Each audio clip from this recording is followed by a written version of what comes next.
Got some good news? It's time to drink. Crack a beer.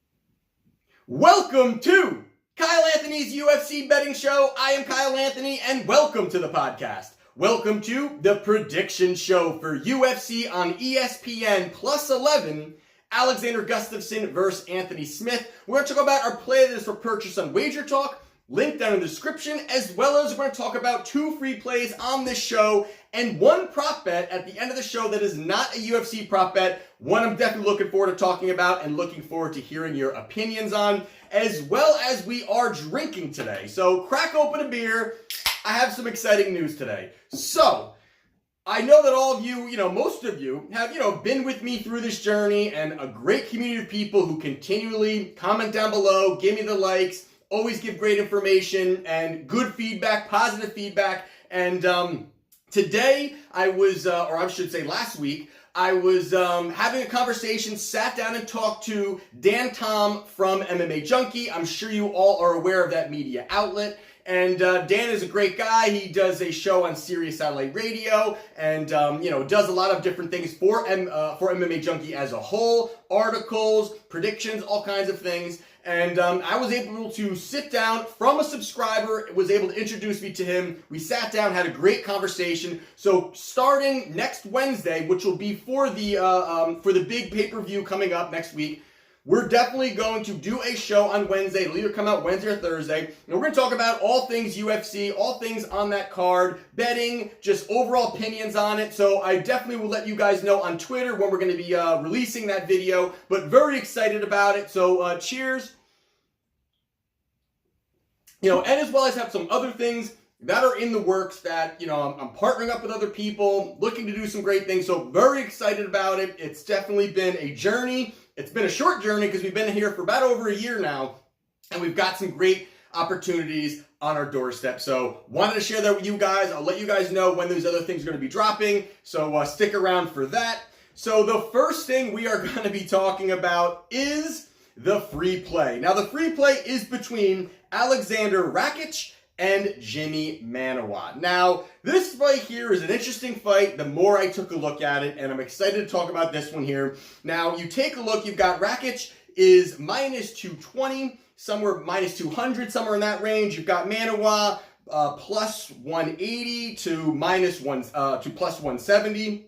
So somewhere in there, you've got Rakic, who is the favorite. Now, taking a look at these two. Now, when you take a look at these two, you've got a lot of things that come to mind when you're looking at Jimmy Manuwa. Now, Jimmy Manuwa is 17-5, but the big thing with him is that he's got that power, and that's been something that definitely has been shown on many occasions when he's been able to land his big power shots. But he is 0-3 in his last 3. Now, to me, that is always going to be a big sign, always worrisome sign. Sometimes guys are fighting, guys a little bit higher than them, and they're losing 3 in a row, or those kind of things can happen. And even with Volkan Ozdemir, who Ozdemir is not actually going to be fighting, that fight actually was just canceled. But Ozdemir coming off 3 straight losses, but against 3 really tough opponents. So I did like Ozdemir in that fight, but you always have to take a look at all of the body of work. So breaking down his last 3 fights, 3 fights ago, he did fight Volkan Ozdemir. He ended up getting knocked out in the first round. Then actually, after that, I think I have too many beers already. After that, then he fought Jan Blachowicz, and Jan is I think Jan is a good fighter. I think he's got great ground game. I think he does a lot of great things there. I'm not too high on him overall, but this was a fight here that I thought that Manuwa fought really badly. I actually did like Manuwa in this fight. I thought that he would be able to really land big strikes, outstrike him. And Manoa looked horrible to me from beginning to end. I thought he didn't really do very well. The grappling exchanges, he looked very bad. He was losing some of the striking exchanges, which is actually Manoa's go-to, where he's got great boxing. And he ended up losing a decision. It was a lopsided decision. And I thought that, to me, was something right away that I did not like Jimmy Manoa in anything that he was going to do moving forward. And then against Thiago Santos, this was one of my plays. I had Santos in here, and Santos, I kept figuring was going to obliterate this guy. I just did not like what I saw from Manoa prior to that. Thiago Santos goes out there, gets the KO finish in the second round. Very impressive. We know that Santos is now going to be fighting John Jones for the title. That's going to be a great fight too, and one that I'm looking forward to breaking down, because I think there could be, although Santos is a plus 500 or whatever he may be now, plus 400 or whatever he may be, there's interesting things to break down in that fight, but we'll talk about that when that one comes. But with those three fights, you know what? You've got a knockout loss in the first round. You've got a decision loss against Jan, which I thought he looked absolutely horrible. He did not win a round in that fight. And then he got knocked out in the second round. So those are very big pieces to take away when you're breaking down Jimmy Manoa. Now, going over to Rakic. Now, Rakic, he is 27. You've got Manoa, who is 39. So big difference there in age right out the gate. Now, breaking down the last three fights for Rakic. Now, Rakic won in his first debut. He ended up winning decision. Ended up having another decision victory over Justin Ledet. And against Ledet, Ledet's not very technical. He's not a kind of guy that's going to go out there and wow you. He's a big guy, but in this fight, I mean, from beginning to end, Rakic did what he needed to do. He went out there, he dominated, had great combinations from the outside. He was able to work inside as well. I thought that he did his cage movement's nice. There was a lot of great things that he did in that fight. He easily won the decision victory, and that was something that really started me to put me onto taking a look at Rakic. And then his last fight, let me take a drink actually. His last fight was against Devin Clark. Now, Devin Clark is another guy that I'm not too high on. Definitely not too high. He's kind of, he's shown some good spots where he can do some nice things. And this fight here, right out the gate, Clark went forward. Clark went in there, charged in, and it kind of surprised Rakic. I don't think he was prepared for it. He's kind of prepared to kind of get into his zone, work his game plan, start working his kickboxing, and Clark went in there and just bulldozed him and kind of pushed him up against the cage. And from there, once he was able to get out of that, Clark had no chance. Clark was completely, beaten up from the outside, and that was when Rakic was able to put him away in the first round. So breaking those down absolutely very quickly, or just going over them, I should say, very quickly. For me here, taking a look at it, you've got Manoa, there's some good things that you like about him, and there's also the part that you've got, Rakic, who's a younger guy. But you've got the 39-year-old here. But not only that, it's the fact that he has been brutally knocked out a couple times over the last few fights, and he has shown he has that glass chin. And the only way, and the only person that I can really kind of pinpoint that reminds me of him is Travis Brown. Now, Travis Brown is another guy who had great skill. I mean, he was a big guy, heavyweight, strong guy, very athletic. For a guy of his size, I think he's 6'7", had spinning kicks and some very creative shots, and had some had some sparks at certain points in his career. But he had a chin that is, as if anyone was able to tap it, he was going down. And it wasn't like he was completely knocked out, but he would have those quick flash knockdowns, and then if the opponent was able to jump on top of you, the fight's over. And if not, maybe he can scramble and get back up. And that's very much what I feel that Jimmy Manoa is. That Jimmy Manoa, the chin is just something that you can't, there's a point where you can't really protect it. You can't make it better. And especially the fact that he's 39, especially the fact that he's getting older, is something that absolutely scares me about Jimmy Manoa. And then you take a look at also his cardio. His cardio has shown that it has not been that great. It has definitely shown that, he's a big guy. He's very top-heavy kind of guy. He's a big guy, but he has absolutely shown that the cardio is not there. So you've got a guy that has shown a glass chin, at 39, showing weak cardio. There's a lot of things there that I do not like. Now on the Rakic side of things, the things there's not too much things that I don't like about him, but the things that I do like about him is the fact that his leg kicks. Now he's the kind of guy here in this situation. I absolutely like the fact that Jimmy Manuwa, he has skinny legs. I mean, for the body size and how big he is, he does not have the biggest legs. And maybe he should start working legs when he's at the gym once in a while. But he gets hit hard at those legs. And this is a kind of spot, you've got a guy like Rakic who's going to be able to throw those hard leg kicks, and he's very good with throwing leg kicks and setting up the shots up top. He is very, very good at that. And that's something that he's done over the last few fights. And it's been very tough for opponents to really pick apart or figure out where these shots are coming from, because he's able to not only level change on the kicks, throw the leg kick, and then work a body kick, and then also work strikes up top. So that's going to be very difficult for a guy like Manuwa, who is a complete boxer when it comes to anything. And this is a spot where I think stylistically is a great matchup for Rakic. I think it's a absolutely great matchup for Rakic. I think that overall, he has shown not only that Rakic has more technical skills, and I think that he's more well-rounded. He's definitely younger, and he's going to have a lot to grow. And this is probably, it's a tough spot for him. It's a step up for him. It definitely, without a doubt it is. But this is also Manuwa. I feel this is the decline of Jimmy Manuwa as we know it. I believe that there is really a very limited chance that Manuwa wins this fight. And you've got a price tag at -200 on Rakic, and you've got, Manuwa at +170, +180. I think this is a great price here. I think it's at a 2-to-1 favorite for Rakic. I think there's so many ways that he can win this.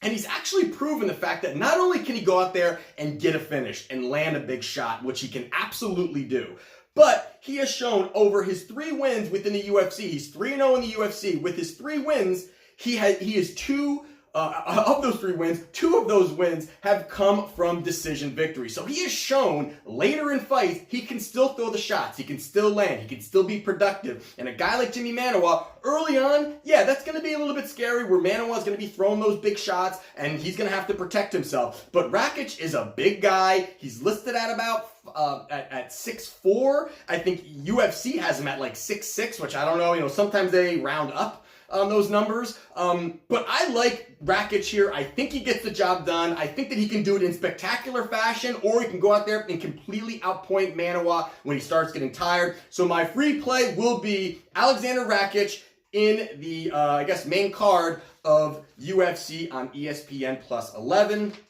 And now the other one we're going to talk about is, I'll put this here, is the other free play is on the main event of the evening. We're going to talk about Alexander Gustafsson and Anthony Smith.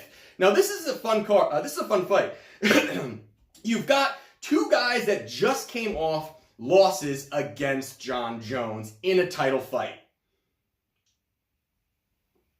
Now, when you take a look at these 2, the odds have definitely shifted up on Gustafsson. You've got Gustafsson. He is really anywhere from, -280. I've seen -350. I've seen. You've got Anthony Smith. He's anywhere, +225 to +260.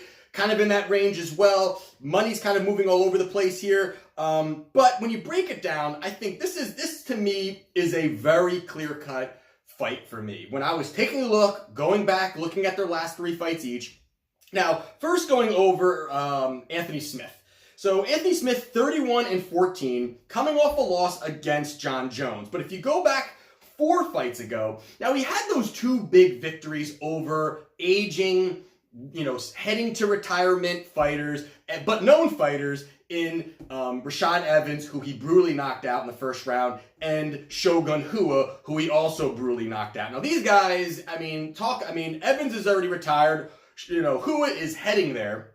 So they look great. They're highlight reel kind of knockouts. And, I'm a fan of Smith and all that, but that's very suspect 2 knockouts. Now, after that, he fought Volkan Ozdemir. Now, I had Ozdemir in this fight, and to me here, Ozdemir looked good. I thought Ozdemir was doing everything right. I thought that he was looking the part, and all of a sudden, he was landing some big shots. He hurt Smith early in that fight, and then he just ended up making a couple mistakes, ended up getting it to the ground. Smith did fight well and fight smart, ended up getting the rear naked choke in the third round, which I believe that Ozdemir was winning that fight to that point, but that was a nice showing by Smith, but a position where Ozdemir was definitely in a spot where he was winning that fight.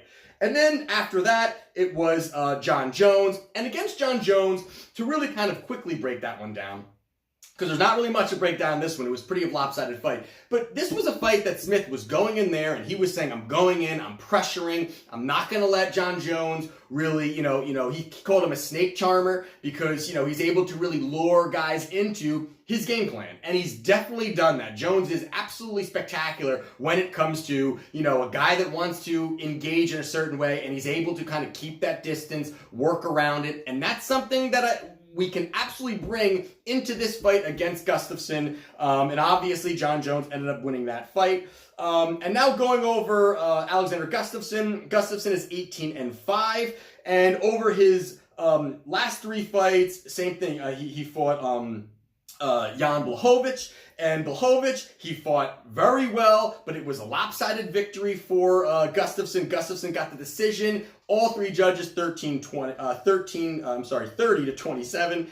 And then he ended up, which was a great fight, he fought Glover Teixeira. Now, Glover and Gustafsson, they had a brawl. It was a great fight overall, but those brutal uppercuts that Gustafsson landed in the fight and then throwing the overhook was really, really a spectacular knockout for him in his hometown. And then after that, it was John Jones. He ended up fighting for the title, did not win. So those are just quickly going over the last three fights. Now, for me here, and like we were just saying about Anthony Smith. Now, Anthony Smith, he said, against John Jones, he wanted to move forward. He wanted to do all these things, and he wanted to pressure him and make him uncomfortable.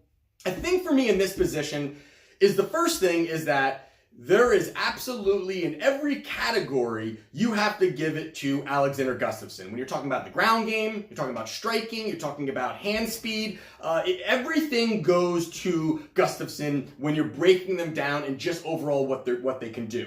But when you look at what could happen in this fight, and you've got Smith is the kind of guy, again, who said he wanted to move forward on John Jones and do all these things. I believe that this fight is going to be very, very close to what happened with John Jones. I believe that, Gustafsson is going to keep him at a nice distance. I think he's going to be able to just totally have him at a perfect striking distance. And Gustafsson is got fantastic cage movement. He moves around very well, and he's constantly moving around very well. And he's another guy that has shown and proven he has great cardio. So he's the kind of guy that's going to be moving around a lot, going to be keeping and working his angles. I think that the shots from the outside are going to be very tough for Smith to be able to handle. I don't think he's going to be able to work and really pressure inside, even if he gets in the clinch, because Smith is very good in the clinch, got great elbows, got great knees, but I don't think he's going to be able to do very much with that, even on the inside. And even on top of that, although Smith does have ground credentials,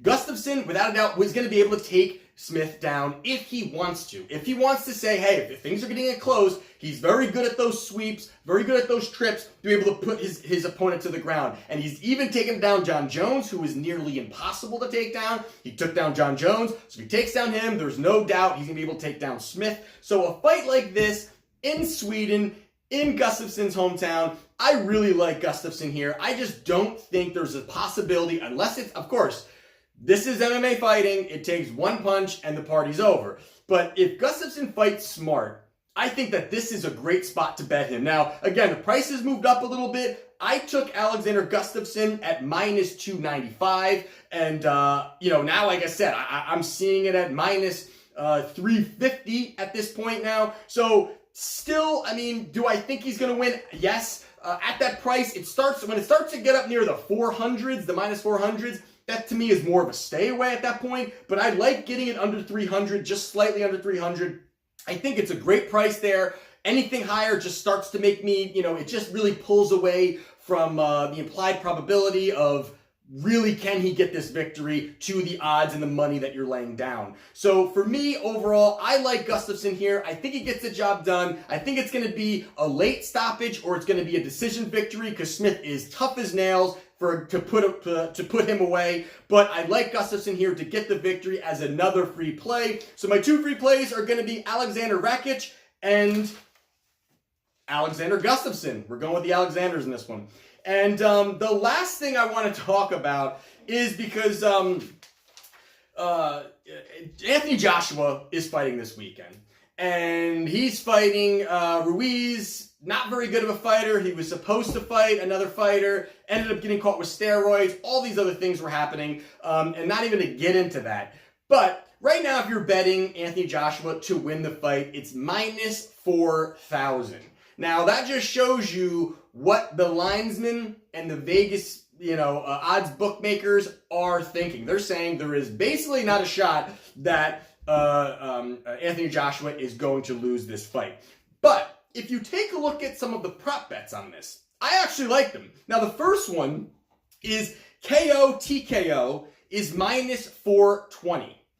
I like that. I think that if you're taking this fight, and if you've seen the opponent that Anthony Joshua is fighting, and you've seen Anthony Joshua, you better believe that this is probably going to be in a knockout fashion for Anthony Joshua. Now, not only that, with that part of it, but also the fact that Deontay Wilder, you've got Wilder who just brutally knocked out Brazil. This is something where these two guys are looking to fight each other at some point. Anthony Joshua is going into this fight for knockout. He's not looking to pitter-patter for a guy that's coming in short notice, a guy that doesn't even belong in the ring with him, who ended up getting a victory and kind of worked his way into this and ended up pulling trigger on jumping in on this fight. Anthony Joshua, minus 4,000, that's a no-go for me. But a TKO, KO at minus 430, I like. But what I like also, and the one that I'm placing a bet already. I've already got a bet at a TKO KO at minus 420. But the odds on taking a round now between rounds 1 and 3 for Joshua to get a knockout is plus 390. Now, to me, I don't see this going past 3 rounds. I really don't see it going past 3 rounds. I think, a knockout is absolutely happening, but within the first 3 rounds, I think Joshua is not going to play games with this. I think he's here to make a statement. Deontay Wilder just made a statement. I think Joshua goes in there, knocks him out early, and gets the job done, and starts talking about he wants to fight, Fury, or he wants to fight Wilder, because those are the 3 big heads of boxing heavyweights overall. So that's just a quick tidbit there. I thought I'd throw that in there because I'm going to be watching that fight as well. There's early fights for the UFC, so I'm sure I'll be watching some of the Anthony Joshua fight as well, but I like the early knockout there. So there you have it. Let me know what you guys think. Definitely give it a thumbs up, subscribe, comment. I always appreciate all that. Drink, because I'll let you guys know we're going to do the show with Dan Tom. And that's the show. Definitely stick around for the bet review show on Sunday. And this is Kyle Anthony's UFC Betting Show, and I'll see you next time.